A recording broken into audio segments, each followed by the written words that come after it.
Whoa, I just got charged by a bear. Use my whole bear spray. Dang, I wish I had a gun. Get out of here, bear!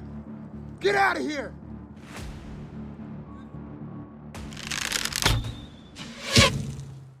Awesome, so right now I'm located up here in Northwest Montana. Now I know this specific scene might not ring Northwest Montana, but that's because I'm near the river bottom.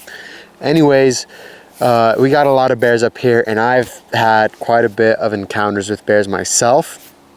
And today, we're just gonna dive down into some brief bear safety and my personal experience with bear encounters. So, you know, we're all familiar with bear spray. It seems like it's always a common go-to. And then we got a handgun, like a 10 mil or a 45. Now, as far as bear spray, you know, this stuff is great. However, I wouldn't depend my life on this, and let me tell you why. So, about 2 months ago now, I was out hiking. We were scouting with my dog, and we were, you know, up in the mountains, obviously.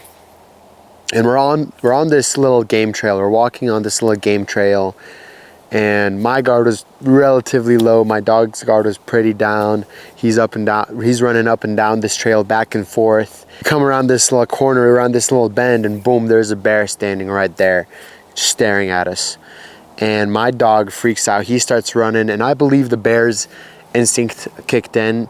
I don't think the bear was originally going after me. Anyways, the bear started running after my dog, and because we're on this tight little trail, the bear runs right past me, and he probably runs 5 feet past me. I probably could have reached out and touched him if I wanted to. The bear runs right past me. I'm like, oh snap, you know. Then the bear turns around, and now he's standing 10 feet away from me, probably from me to a little past the camera, and he's standing right there. So I got my bear spray, I take it off, right, and I use the entire can of bear spray, right.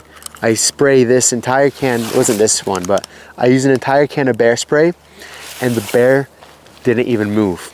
He's literally standing there after I used the entire can from 10 feet away. He's sitting there staring at me. Now, luckily, this was a small black bear.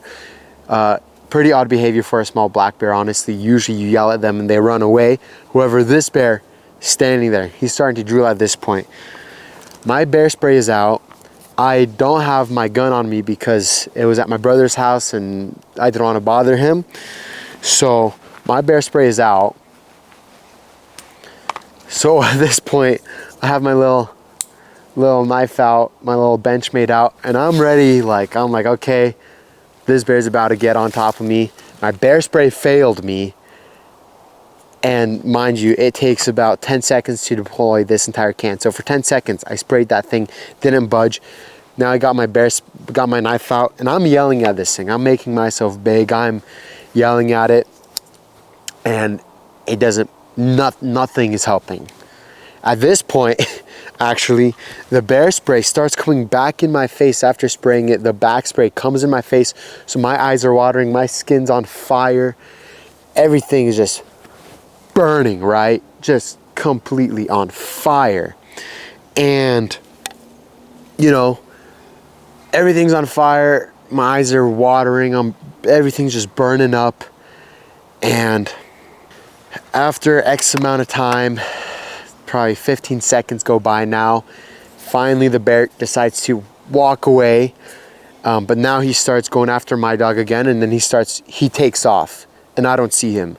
And my dog, I don't know where my dog's at, but he's somewhere gone. And that's when I really started worrying, because my dog's a smaller dog. He's a Border Collie Australian Shepherd. So that's when I start freaking out. First, I wasn't too worried because I could probably take on this bear. I'm feeling macho. I think I can stab it, slit its throat, whatever.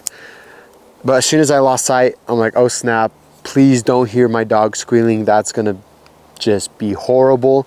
So I start going after the bear, and I got videos of all of this. I'll be playing some of the videos like even right now. So I'm running, going after the bear. and I wasn't gonna let the bear kill my dog. Anyways, so that was my bear encounter story. And then actually a couple weeks ago, we got charged again with my cousin. Once again, a black bear, really odd behavior. We were bow hunting though. We took a shot at it and went right over its head at 45 yards, and that luckily spooked it. But the reason I tell you guys this is because that was a black bear, and the bear spray absolutely failed me. Now, if I had my Glock on me, that would have been a completely different story. I would have definitely shot that bear, just because yelling at it, bear spray, nothing worked. And when it comes down to that slight second, let's say a bear comes at you, you have time to either deploy your can or you have time to deploy your gun. And if it's a grizzly bear, folks, you don't got much time to think. Just up here this year alone, we've had, I think, 5 stories this past summer, within 3 months, 5 stories of guys getting mauled by bears. Luckily, maybe it wasn't 5 stories, I believe it's 4 stories. 3 of those guys were armed. One of them wasn't armed, but the bear luckily didn't kill him. However, most of the time, if you're not armed, the grizzly will kill you, and they show no mercy. So I highly recommend, just from spending a lot of times outdoors in the woods after being charged by a bear, I can confidently say I will always prefer a handgun over bear spray. There you go, folks. Stay safe, get out there, shoot some deer, and I'll see you next time.